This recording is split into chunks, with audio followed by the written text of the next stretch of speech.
अब यहाँ देखो, यहाँ इधर इधर पार्थ, ये CP हमारे पास क्या है 500 है और SP हमारे पास क्या है 400 है। यानी किसी वस्तु को हमने क्या है ज्यादा में खरीदा है और कम में क्या किया है बेचा। यहाँ देखिए, यहाँ नजर लगा, ठीक है। तो हमें क्या हो गया है लॉस। क्या हो गया है लॉस। और लॉस का जो हमारा फॉर्मूला होता है loss is equal to CP minus SP।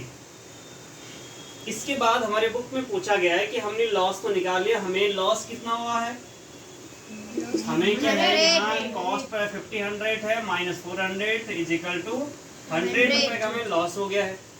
इसके बाद हमारे क्वेश्चन में क्या पूछा है लॉस परसेंट। क्या पूछा है लॉस परसेंट। क्या पूछा बेटा लॉस परसेंट। तो लॉस परसेंट का फॉर्मूला कौन याद करेगा, मैं। कौन याद करेंगे हम। आप याद करेंगे ना, तो आपने याद करके लाए नहीं, कल से पड़ेगी स्टिक।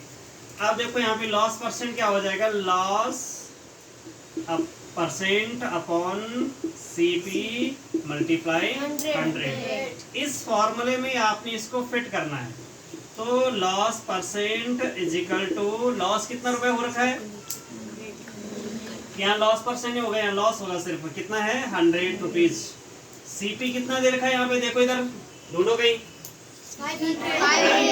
500 यहाँ पे कितना है बेटा 500। तो इसको रखेंगे हम यहाँ पे नीचे, मल्टीप्लाई किसका है 100 का। सिंपल सी बात है, 2 0 से 2 0 खत्म। यानी कि हमें किसी ने 2 लड्डू दे दिए, हमने उसको खा लिया, लड्डू कुछ बचा नहीं, बचा कुछ, अरे बचा नहीं बचा ना। तो यहाँ क्या हो जाएगा आपका, हमारे पास बचा आगे 100 अपॉन 5 का टेबल पढ़ना है 10 के लिए, कितने बार 5 2 जा, कितना हो जाएगा बेटा 5 2 जा, और 0 का 0, और ये हो गया हमारे पास 10%। देन लॉस, हमें क्या हुआ है लॉस हो गया, हानि हो गई।